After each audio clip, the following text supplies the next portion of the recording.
की बात जो दरबार मूव है वो लेगेसी रही है जम्मू कश्मीर की, चाहे वो महाराजा के टाइम से। और हमने अपने मंशूर में भी वो लिखा है कि जो चीज़ बरसों से आती गई है उसको हम रिवाइव ज़रूर करेंगे, लेकिन इसका डायरेक्टली लिंक है स्टेटहुड के साथ। इसीलिए हम उम्मीद करते हैं कि जल्द से जल्द स्टेटहुड रेस्टोर हो जाए।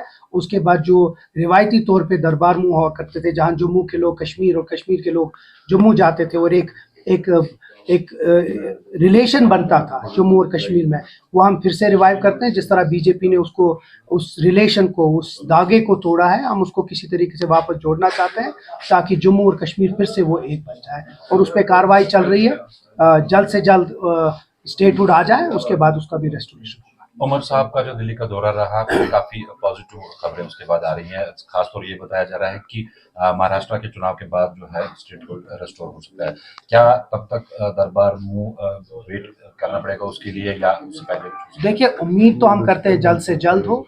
और जो पिछले दिनों ऑर्डर्स निकला था, जो गवर्नमेंट से आया था, जिसमें ऑफिसर्स को किधर किधर तैनात किया, वो एक तरीके से था कि ऑफिसर किस जगह रहेगा। जहाँ तक मैंने कहा कि दरबार मूव हमारे एजेंडा में है और हमारे जो गारंटीज है उसमें भी वो है। जल्द से जल्द करेंगे। अभी गवर्नमेंट को 1 महीना भी नहीं हुआ है।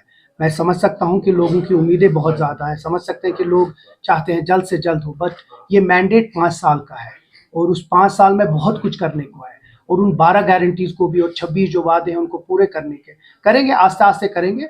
और जिस तरह दरबार मूव से भी बाकी भी बहुत मेजर इश्यूज है, हमारे बिजली के इश्यूज है, हमारे राशन का इशू है, हमारे बाकी इश्यूज जो हमने गारंटी में रखी। और सबसे बड़ी बात जो 370 है उसके बारे में बात करना थी, 35A के बारे में, हमारा सब चीज़ों पे हमारी गौर फिक्र हो रही है।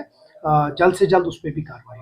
तो कल यूटी डे मनाया जा रहा है यहाँ पे, और फंक्शंस वगैरह भी काफी सारी हो रही हैं। तो नेशनल कॉन्फ्रेंस का तो पहले से स्टैंड रहा है कि यूटी वो एक्सेप्ट नहीं करते हैं, इसको स्टेटहुड रेस्टोर होना चाहिए। कल के जो सेलिब्रेशंस के हवाले से, इस हवाले से क्या कहना चाहेंगे? हम नहीं जाएंगे, हम में से कोई नहीं जाएगा यूटी फाउंडेशन डे में, क्योंकि हम यूटी फाउंडेशन डे को मानते ही नहीं है।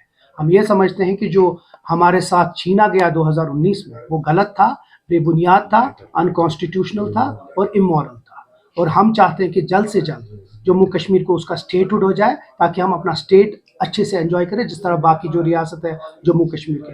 कल कोई भी हमारा आदमी यूटी फाउंडेशन डे में पार्टिसिपेट नहीं करेगा। गुरेज का जो इंसिडेंट कल हुआ है, वहाँ पे क्लैशेस हुए हैं नेशनल कॉन्फ्रेंस और बीजेपी के दरमियान आपस में, किस तरह से आप देखते हैं इसको? खास तौर जब दावे किए जाते हैं डेमोक्रेसी के, तो उस हवाले से अगर देखें तो अब इलेक्शन तो हो गया।